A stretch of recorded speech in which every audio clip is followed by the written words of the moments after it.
Assalamualaikum warahmatullahi wabarakatuh. Kembali lagi pada koneksi antar materi modul 3.2 Pemimpin Pembelajaran dalam Pengelolaan Sumber Daya.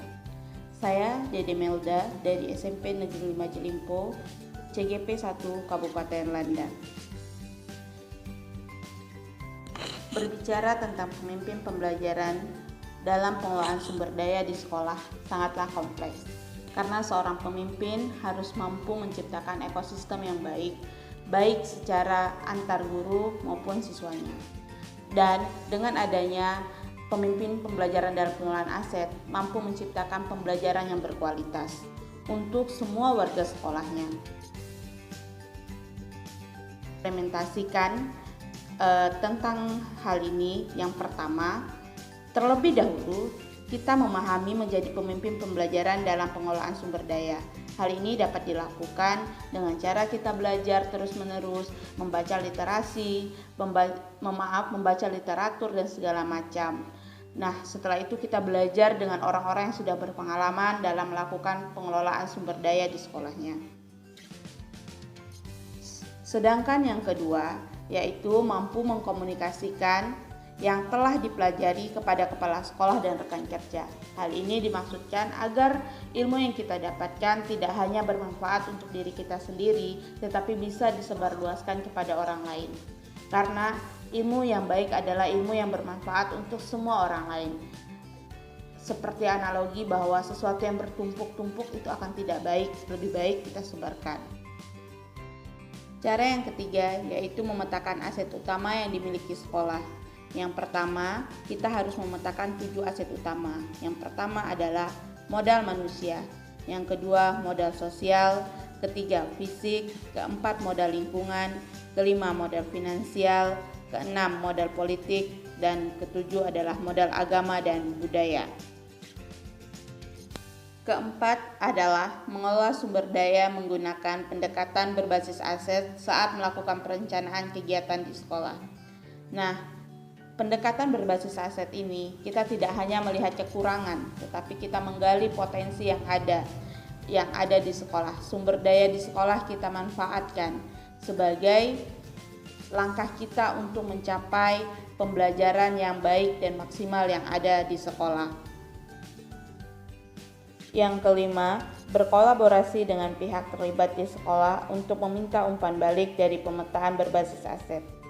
Jika pemetaan sumber daya sudah dilakukan berbasis aset, maka perlu dilakukan kerjasama memberikan umpan balik dari rekan kerja dan kepala sekolah.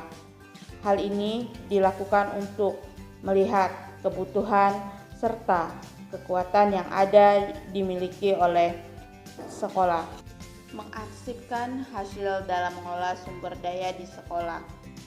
Hal ini dilakukan untuk menekan dan mendorong sekolah untuk dapat memberdayakan aset yang dimilikinya, serta membangun keterkaitan dari aset-aset tersebut agar menjadi lebih berdaya guna. Hubungan pengelolaan sumber daya dengan pembelajaran berkualitas kepada murid, keduanya memiliki hubungan yang erat karena sumber daya yang baik akan mendukung pembelajaran yang lebih bervariasi. Ketika kita sudah memetakan sumber daya, maka kita akan mengetahui apa yang akan kita berikan kepada siswa kita. Dan ketika kita sudah memetakan, maka kita sudah mengetahui apa yang harus kita lakukan. Jadi, waktu tidak terbuang dengan sia-sia. Hubungannya dengan modul lain sangatlah erat karena jika kita lihat pada modul filosofi pendidikan KHD, nilai dan peran guru penggerak, visi sekolah, dan budaya positif. Ketika kita mengelola, kita harus menuntun. Setelah itu nilai yang ada dalam diri sebagai modal. Sedangkan visi sekolah dengan bakjanya memudahkan kita dalam mengenali kekuatan atau potensi yang dimiliki sekolah. Sedangkan budaya positif yaitu kita mampu nanti menjadikannya sebagai adaptasi di sekolah. Hubungannya, sebelum saya melakukan pelatihan terhadap pemimpin pembelajaran dalam pengelolaan sumber daya, saya tidak mengetahui tentang manajemen sekolah berbasiskan aset. Yang kedua, saya tidak memahami menjadi pemimpin dalam pengelolaan sumber daya di sekolah. Sesudah saya mempelajari dan melakukan pelatihan di dalam LMS pada modul ini, saya memahami cara mengelola sumber daya di sekolah dengan pendekatan berbasis aset dapat membedakan pendekatan berbasis aset dengan berbasis kekurangan. Yang ketiga, saya mampu memetakan 7 aset utama dalam mengelola sumber daya sekolah. Demikianlah tadi pemaparan koneksi antar materi saya. Terima kasih, salam dan bahagia.